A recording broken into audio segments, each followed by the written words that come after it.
कि भाई ये बीजेपी के जो लोग हैं ये आरक्षण विरोधी लोग हैं। आप लोगों को पता होगा कि हम लोग जाति आधारित गणना जब कराई थी, तभी बीजेपी के लोगों ने इसी तरीके से कोर्ट में पीआईएल वगैरह करा के रुकवाने का प्रयास किया।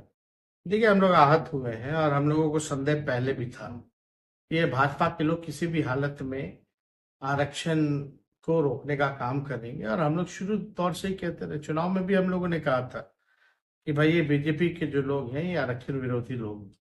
आप लोगों को पता होगा कि हम लोग जाति आधारित गणना जब कराई थी, तभी बीजेपी के लोगों ने इसी तरीके से कोर्ट में पीआईएल वगैरह करा के रुकवाने का प्रयास किया। सॉलिसिटर जनरल तक को खड़ा किया गया, एफिडेविट डाली गई, लेकिन हम लोगों की अंत में जीत हुई।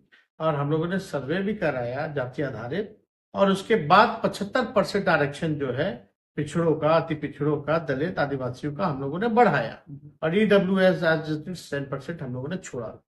तो हम लोगों ने उस समय भी, आपको पता है कि दिसंबर के माह में, नवंबर में हम लोगों ने कर दिया था ये काम और बढ़ाने का आरक्षण। और दिसंबर में हम लोगों ने भी कैबिनेट में, हम लोग की जो महागठबंधन का जो कैबिनेट था, हम लोगों ने भारत सरकार को भी हम लोगों ने रिक्वेस्ट किया था। उसके बाद हम विजय चौधरी वगैरह हम लोग बैठ के प्रेस कॉन्फ्रेंस भी किए थे कि भाई इसको शेड्यूल 9 में जो है डाल दिया जाए, ताकि ये सुरक्षित रहे तमिलनाडु के तर्ज पर। लेकिन तब से अब तक 6 महीने हो गए हैं, भाजपा और केंद्र सरकार ने अब तक इस काम को पूरा नहीं किया। और हमको पता नहीं क्यों माननीय मुख्यमंत्री जी अब चुप्पी साधे हुए हैं।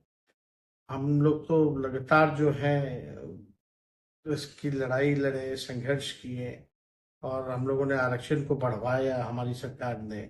और बीजेपी के आते ही आप देखिए किस हिसाब से आरक्षण को समाप्त करने का प्रयास किया जा रहा है। माननीय मुख्यमंत्री जी, जनता दल यूनाइटेड लोग इस मामले में चुप है।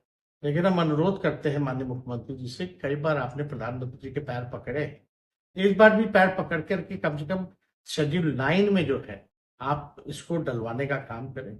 अगर नहीं हो तो हम प्रस्ताव भी देना चाहते हैं कि सर्वदलीय लोग जो है, बिहार के लोग, वो जाके प्रधानमंत्री से जाकर के मिले, और मिल करके जो है इसको अनुच्छेद 9 में जो है हम लोग डलवाने का काम करें।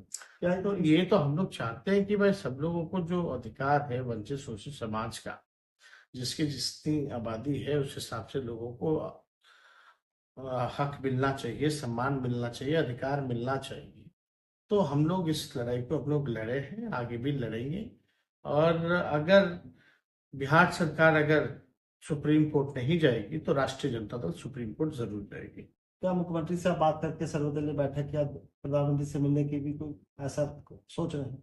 नहीं, अगर होगा तो हम तो सोचेंगे कि हम चिट्ठी जो है हम कम से कम मुख्यमंत्री को लिखें कि भाई कम से कम आपको, हम लोगों के जो सरकार ने, महागठबंधन ने जो बढ़ाया, जो हम लोगों ने प्रेस कॉन्फ्रेंस किया कि इसको शेड्यूल 9 में डाला जाए, तो आप प्रधानमंत्री से अनुरोध कीजिए, पैर पकड़िए, या तो सर्वदलीय बैठक बुलाइए, हम लोग सब लोग चलते अनुच्छेद 9 में इसको कराने के लिए।